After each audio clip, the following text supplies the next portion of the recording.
Learn about compound lifts and learn to love them. That's what I want for you guys. I want you to love compound lifting.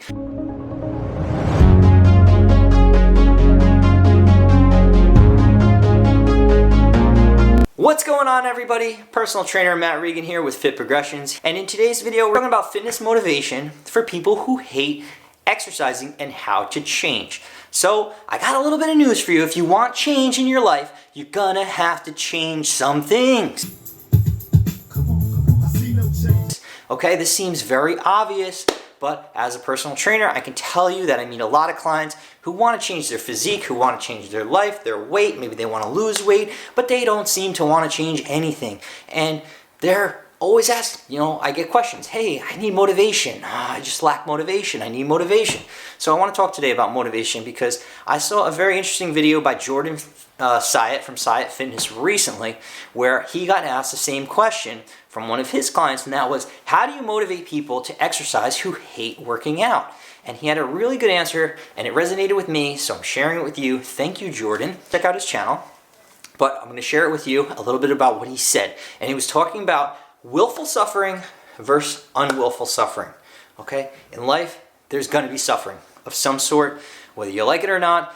Some of that is in our control, some of that is totally out of our control. But for the purpose of this video, I'm going to talk about the suffering that's in our control. So using an example, let's talk about like flossing your teeth. You floss or you brush your teeth, that's willful suffering. Does it feel good to floss and get up and brush your teeth? No, it doesn't. But it's a little bit of suffering, baby suffering, willful suffering. You floss your teeth in hopes that you're not going to have to go to the dentist, get cavities, root canals, and surgeries, and dentures, and all this negative stuff. That would be unwillful suffering from the dentist, right?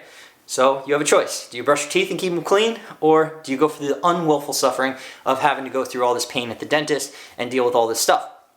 So that is an example. Moving away from the teeth, how about the rest of your body, right? So willful suffering is working out, right? Working out and doing your cardio and hitting your strength training. Maybe it's taking some classes. Unwillful suffering on a lighter side would be maybe you're embarrassed at the beach because to, take your shirt off or wear a bikini because you don't want people to see your body. Maybe you have to shop in specialty stores because they're the only ones that will have your size, or special sections of the store, and you think people look down at you and you're embarrassed because of that. That's on a lighter level. When you get to more serious things, what if you're having trouble feeling your feet because you have inflammation, or your joints are hurting because you're carrying around too much body weight? It's squidgy. Oh, Christ, I'm getting all emotional from it, The reality is that if you're obese, morbidly obese, studies and research show that you do have a higher chance of this unwillful suffering, whether it be, cholesterol, hypertension, diabetes, heart disease. All these things have been proven that you have a higher likelihood of getting them if you're, as I said, at those obese and morbidly obese body fat levels. So I think that should be a driving force for many people to try to stay healthy. My goal for you and my clients and people that I come in contact with is to make you the healthiest version of yourself possible. Live that. Live. I get it that it's harder for some people than others. And if you're at an obese body fat percentage, it's going to be harder for you to get started and get into fitness than somebody who's leaner and at a healthy body fat percentage. You can't control some of this stuff. If you're a bigger obese person, odds are that you do have genetics that make you hungrier than other people. We're not all the same. I get that. But what can you do? To what extent can you do something? Can you go for walks? Can you take your walks? Can you do cardio class? Can you, get a trainer or get on a program to do some strength training, learn about compound lifts and learn to love them? That's what I want for you guys. I want you to love compound lifting. But anyways, I think this was a pretty insightful message about the suffering. So isn't it better to have things in your control and to go through some willful suffering of going for a walk you don't want to take or going to the gym when you don't want to go? Versus the opposite of dealing with the aftermath of more complicated surgeries, hypertension, high blood pressure, diabetes, cardiac problems, all these things you don't want to deal with. And this could hopefully help increase your longevity in life, and not only that, but quality of life. I mean, what kind of quality of life is sitting and looking at a screen all day long? In my opinion, it's a low quality of life. I'd rather be out doing stuff, seeing stuff, I know we can't get out that easy anymore right now, but you could do what you can. You could do stuff on Zoom or on the internet. Just get moving. It's better to keep moving. The body will thank you for it. You're going to feel better. You're going to sleep better. You're going to eat better and crave better foods. So it's all a nice cycle. So in the same vein, I want to talk about the trans-theoretical model of change, because thinking about this made me think of this model of change that psychiatrists and psychologists study. And keep tuning in. Don't leave me right now, because this is important stuff that I used to think was BS before I became a trainer. And now that I'm a trainer, I realize so many people are exactly in one of these levels or another. And you can't really move someone too fast through these models of change. I think that a lot of people are looking for the fastest way to lose weight possible and the 30-day fat shred program. It's utter nonsense. It's a waste of time. You're not going to make permanent change in those little tiny time periods. You need to stop thinking about instant gratification. Okay, I know we live in a world of TikTok where people's attention span is less than 5-10 seconds long, and that's not a good thing. So you need to change your mentality about TikToking and how you have no time or attention for anything, and start focusing on doing stuff for the long run, stuff that you can do forever, whatever that may be in terms of your fitness. But let's talk about the trans-theoretical model of change. So the first step is pre-contemplation. At this point, you're a no. Hey, would you like to try a complementary fitness workout? Nope, no chance. You're not doing it. I meet a lot of people who want their friends to train. Oh, you should train Marcy because she's morbidly obese. And then we talk about it. Hey, let's set up an appointment. Don't hear from her. No, she's a no, right? Then there's stage 2, which is pre-contemplation. Maybe I'll try. When someone says maybe I'll try, that pretty much is a no. But it's a little bit better than a no, because maybe they're starting to think about it a little bit. Zero action has been taken. So we're on step 2. No action, you're a nope, maybe I'll try. That's where you're at right now. And then stage 3 is preparation, determination.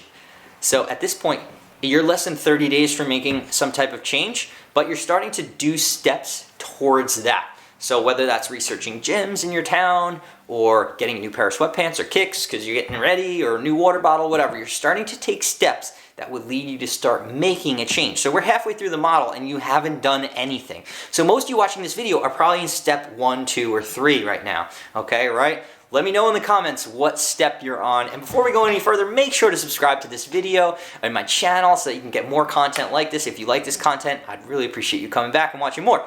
Lastly, hit the like button and we'll move on. So so you're at preparation, determination, stage 3, but you haven't made a change, but you're about to. Step number 4 is the action stage. I recommend you all just start taking action as much as you can. Like, take action.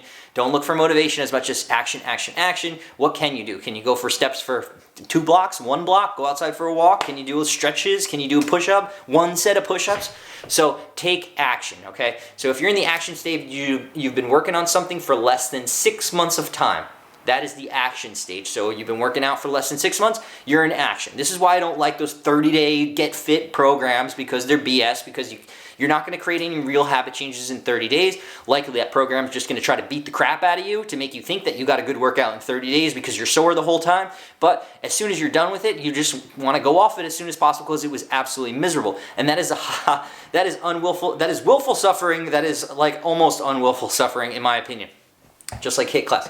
But anyways, so stage 5 would be maintenance. Now you're doing something for 6 months to a year.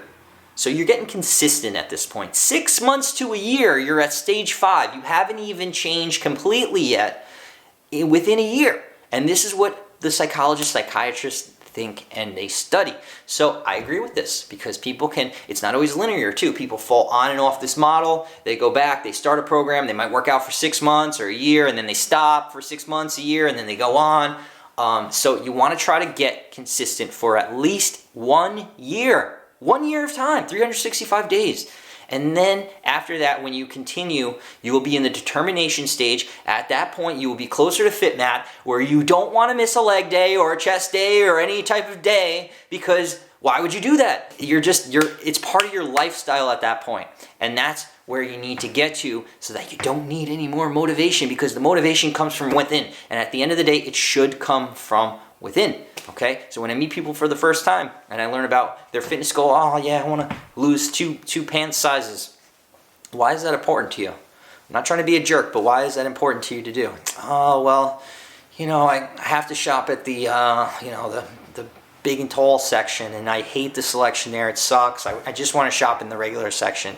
And why is that important to you? Why do you want to shop? Because it's embarrassing. I hate going there. Like, I don't want to see those people. They look at me like I'm funny, and this is stuff that I've heard, and I feel bad for I feel for these people, and I want to help them move to that next level. So dig into your why. Why is it important for you? Are there health concerns underlying that you're scared to get, that you're nervous about? Think about these things, and then get up and go for a workout, and you'll feel better. And you'll feel the rest of the day that, hey, I did something to prevent that from happening today, And that's a huge win, and that can be hugely motivating. And you just got to keep doing it for, like I said, like a year. And then after a year of doing it consistently, you won't need to keep looking around for that motivation as much, because you'll have it inside of you forever, for the rest of your life. So I hope you found this video helpful. Again, if you did, please subscribe to this channel so you can see more awesome content with me, and like it, and drop a comment below, and I will answer you, because I only have 30 subscribers. So thank you so much again. Have a wonderful day. Stay fit. Don't forget to use your turn signal, and I'll see you in the next one.